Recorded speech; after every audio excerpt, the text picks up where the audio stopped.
రంగారెడ్డి జిల్లా గగన్పహడ్ ప్రాంతంలోని శాంజిమ్ ఔషధ పరిశ్రమలో రియాక్టర్ పేలి 2 కార్మికులు మృతి చెందారు.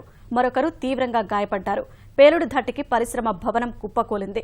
తెల్లవారుజామున రియాక్టర్ పేలి మంటలు మొదలయ్యాయి. ఒక్కసారిగా పరిశ్రమ మొత్తం వ్యాపించాయి. శంకరణి కార్మికుడు సజీవ దహనమవగా మరొకరు భవనం కూలి మృతి చెందారు. ప్రమాదంలో తీవ్రంగా గాయపడిన మరో వ్యక్తికి ఉస్మానియా ఆసుపత్రిలో చికిత్స అందిస్తున్నారు. అగ్నిమాపక సిబ్బంది ఘటనా స్థలికి చేరుకుని మంటలు అదుపు చేశారు. బాధిత బంధువులు రోదనలు మిన్నంటాయి. ఫెర్మెంటర్స్ ఉంటాయి. ఈ బ్లాస్ట్ అయిన యూనిట్లో మాకు ల్యాబొరేటరీ ఉంది. దాంట్లో ఏంటి ప్రోడక్ట్స్కి అనాలిసిస్కి సంబంధించిన యాక్టివిటీస్ చేస్తాం. మా అనుమానం, మా గెస్సింగ్ ఏంటంటే షార్ట్ సర్క్యూట్ అయ్యి గ్యాస్ సిలిండర్ బరస్ట్ అవ్వడం వల్ల ఈ యొక్క ప్రమాదం జరిగినట్టుగా మేము భావిస్తున్నాం. దీంట్లో మా కంపెనీలో కెమికల్స్ కానీ రియాక్టర్ కానీ ప్రిజర్వ్ చేసే మ్యానుఫ్యాక్చరింగ్లో కానీ అనాలిసిస్ కానీ కెమికల్స్ యొక్క యూసేజ్ అవసరం లేదు. ఇక్కడ ఫైర్ ఎక్స్టింగ్విష్ చేయడానికి కోసం అటెంప్ట్ చేస్తుంటే ఫైర్ క్యాచ్ అయ్యి 80% బర్న్స్ అయ్యాయి. అతను శ్రీనివాస్ అండి, కాంట్రాక్ట్ వర్కరు.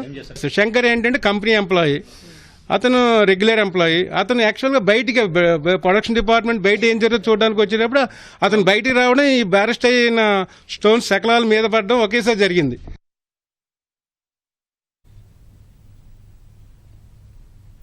గగన్పహడ్ ప్రమాద స్థలిని స్థానిక ఎమ్మెల్యే ప్రకాష్ గౌడ్ పరిశీలించారు. మృతుల కుటుంబాలను అన్ని విధాలా ఆదుకుంటామని భరోసా ఇచ్చారు. ఇలాంటివన్నీ కూడా ఇక్కడ తీసేయాలని చెప్పి ఇంచుమించు 20 ఏళ్ల కిందనే దీని ప్రపోజల్ కూడా ఇక్కడ అంతా కూడా జీవో దిగడం జరిగింది. అధికారులు దీని మీద కఠినమైన చర్య తీసుకున్నందుకు ఈరోజు ఇలాంటి సంఘటనలు జరుగుతున్నాయి. ముఖ్యంగా దీని మీద మేము కూడా ముఖ్యమంత్రి గారి దృష్టికి తీసుకుపోతాం. చూస్తున్నాం ఇప్పుడు మనం అన్ని కూడా ఏ విధంగా ఎన్ని రోజులు కట్టడం ఉందో అది అంతా కూలిపోయిన తర్వాత పొడి అయిపోయి మొత్తం పడిపోవడం జరిగింది.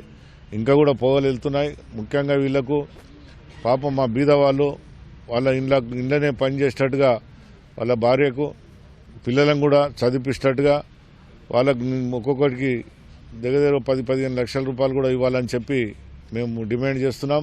ఇవాళ ఇదైంది, రేపు ఇంకోటి కూడా కాగలుగుతుంది. అందుకని దీని మీద కఠిన చర్య తీసుకోవాలి అధికారులను కూడా కోరుతున్నాం. పొల్యూషన్ వాళ్ళు చర్య తీసుకొని ఇలాంటి ఫ్యాక్టరీలను వెరిఫై చేసి మొత్తం తీసేసే బాధ్యత తీసుకోవాలని చెప్తున్నాం.